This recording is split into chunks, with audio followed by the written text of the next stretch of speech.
we're going to be breaking down one of the most important things in bowling, lane patterns. When we say lane patterns, we're referencing the oil that's placed on the lanes and the effect it has. The entire purpose of the oil on the lanes is to, one, protect the wood, or more commonly nowadays synthetic lanes, as well as determine what your bowling ball is going to do. I'm going to show you exactly how I would read a lane pattern, how I determine where my break point is, as well as a secret rule, the rule of 31, that will make it very simple to bowl on a pattern. Take me to Candyland, ooh, take me to Candyland. Sweeter than sugar, you doing that dancey dance. Hello everybody, and welcome back to the Sarah Klassen channel. I am super excited to make this video because I think it helps make awareness to not only the sport of bowling, but also the difficulties and the invisible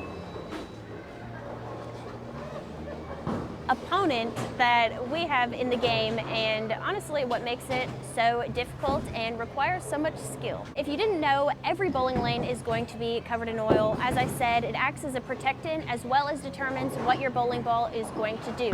In the simplest terms, more oil is going to equal less friction, which is going to equal more skid of your ball, aka your ball's not going to hook as much. But when there is less oil, there will be more friction, and you will see your ball make that hook curve motion on the lane. There's three phases that your bowling ball sees when going down the lane, and that is skid, hook, and roll. So your ball's going to skid through the front of the lane, which most of the times is going to have the most amount of oil, and then you're going to see the ball hook, and then eventually it's going to lose energy and it's going to start rolling. When we're talking about break point, that is also very important because your break point is going to be where your ball is exiting the pattern and where you're seeing that shape down lane. There is a way, I guess, I go about approaching the lanes when I don't know the lane pattern, and that is going to be the first thing I share with you today. If you're going into a tournament or any bowling center and you don't know what the pattern is, I think this is the best place to start, and that's going to be a practice plan where you're going to throw 3 shots.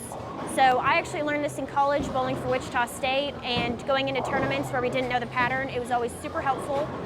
And that is going to be throwing 1 shot up 5, the 5 board, 1 shot up 10, and 1 shot up 15. And just for a visual perspective, when you're up 5, it's going to be pretty straight. When you're playing the track, you might, see a little bit of angle, and then when you're playing 15, you're looking for a hooking shape. This is going to be your first key to knowing where the best part on the lane is to play, as well as help you get that visual of where your ball is breaking down lane and where your break point should be. Before we get into throwing shots, I did want to share that the ball I'm going to be throwing is the Brunswick Alert. This has been my go-to benchmark ball, and that is another little key point here that I find super important, is having a benchmark bowling ball that is the first out of your bag no matter what the pattern is. This is normally going to be, a solid symmetric piece that is pretty smooth. You're not looking for a super huge asymmetric piece that hooks really early, and you're not looking for a pearl ball that's going to go a million down the lane and crack off the back of it. We're looking for predictable ball motion that's smooth, and for me, again, benchmark ball right now, Brunswick Alert. So let's get started with the 5, 10, 15 drill, and we'll see what we're working with.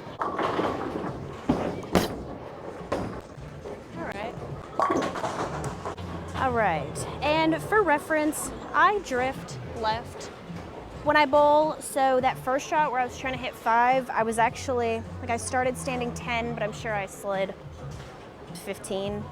I'm gonna start standing 15. Now I should move. I'm gonna start standing 19, trying to hit 10 here.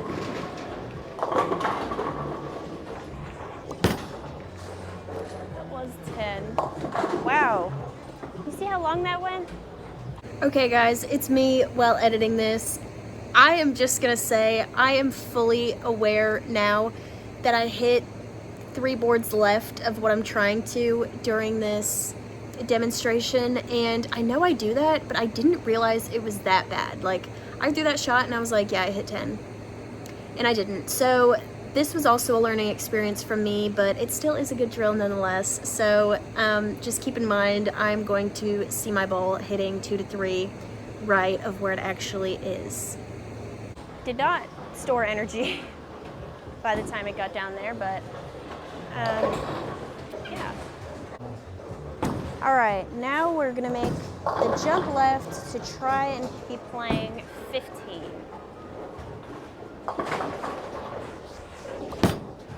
That was a little left. Honestly, didn't hate that. Normally at this bowling center, I have to be playing a bit far left than I would normally be playing.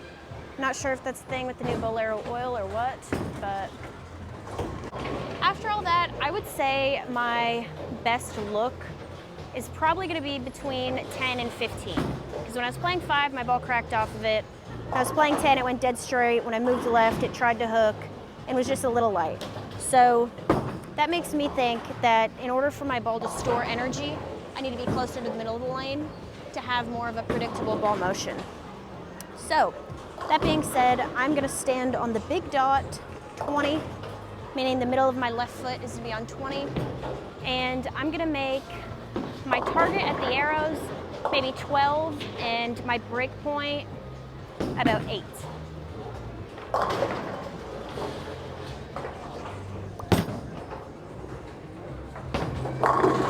All right, I do not think that was 8 down lane. Not sure if it was even 12 at the arrows, but I guess that looked like it was the right idea. Honestly, off the bat, spoiler alert, I'm pretty sure this is a house shot, so my guess is that it's about 41 feet-ish, maybe a bit longer.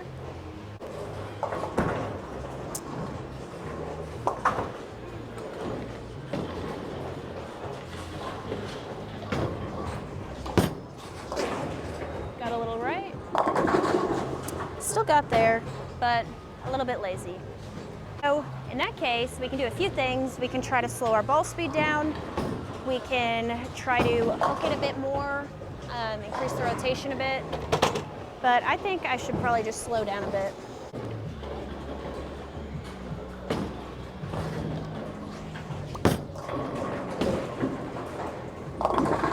Okay, all right. I think I mysteriously moved a few left for some reason there.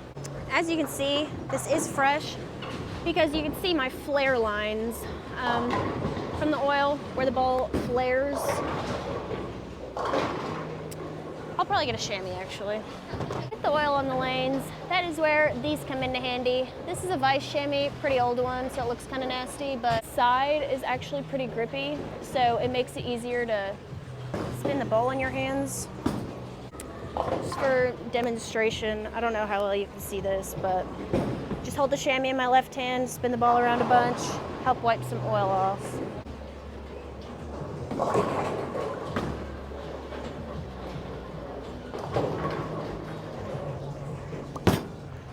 That was pretty good.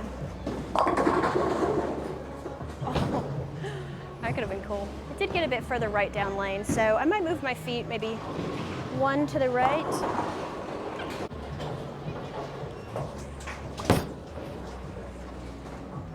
Oh my gosh. It's just like wiggling down there. You see that? That's another thing, is the volume of the oil they put out is not always the same. Actually differs on every pattern. All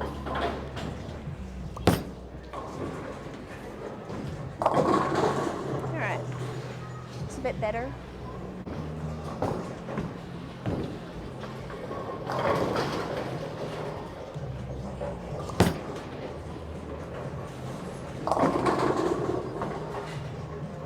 Just wished it stored a bit more energy, but it's okay. Oh, I threw that really weird.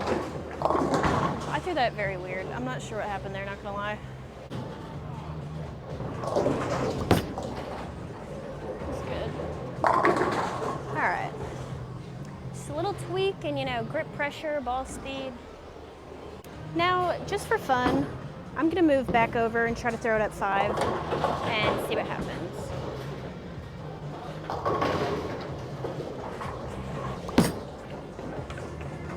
See that? That cracked off of it. Oh, that was bad. It's not very good. 13 at the arrows to way too big of angles. Way too big. Okay, this is also a very hard thing for me, is like acknowledging where my ball is at the arrows and where it is at the break point, because I feel like I blink and everything happens too fast.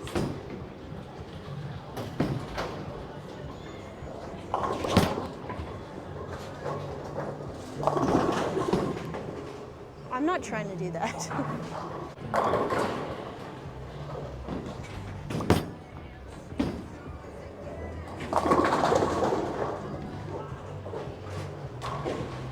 I believe my ball's skidding in the oil too much. Pretty straight. It's like 10. Okay. So we can get it there down the lane. We just gotta get closer to it. So maybe it's a bit shorter than I thought, I don't know. All right, I was standing 17. I'm gonna move one board to the right. 1 and 1. So 1 with my feet, 1 with my eyes. Try to get closer to 7.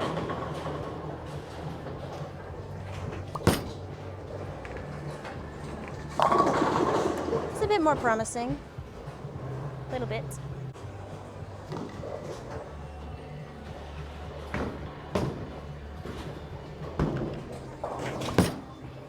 It's a bit left. It was good. So we found hold.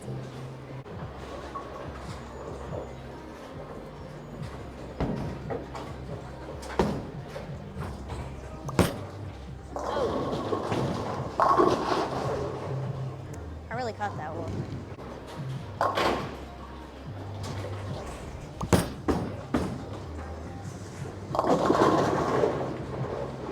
All right. The light 7 finally carried, so I'd say we're lined up. The third trick I have for you is going to be the rule of 31. And this is basically where if you know the length of the pattern, or maybe you've taken a guess, you can take the length of the pattern. So let's say we're bowling on 44 feet, and you're gonna subtract 31 from that, you get 13. And that's your ideal break point down lane. So you're not gonna wanna get it right of that, you're not gonna want it left of that. Super brief guideline, but a good starting point nonetheless. If I did know the pattern of the oil, it would give me, you know, a sign of where to stand, and I'd know that my break point would wanna be the length of the pattern minus 31. There's a lot of factors to this. Obviously, the oil isn't always spread evenly on the lane. The pattern graph can look different. The topography of the bowling center you're bowling at could be different, but nonetheless, it is a really good starting point. And there you have it, folks. Next time you go out to bowl, you should be able to know how to attempt to play the pattern as well as figure out the length of the pattern. I hope this information was helpful, and if it was, please let me know in the comments. If you have any other questions, anything I can break down further, any corrections even, put them down in the comments. Please remember to like and subscribe as well, and I'll see you guys next time.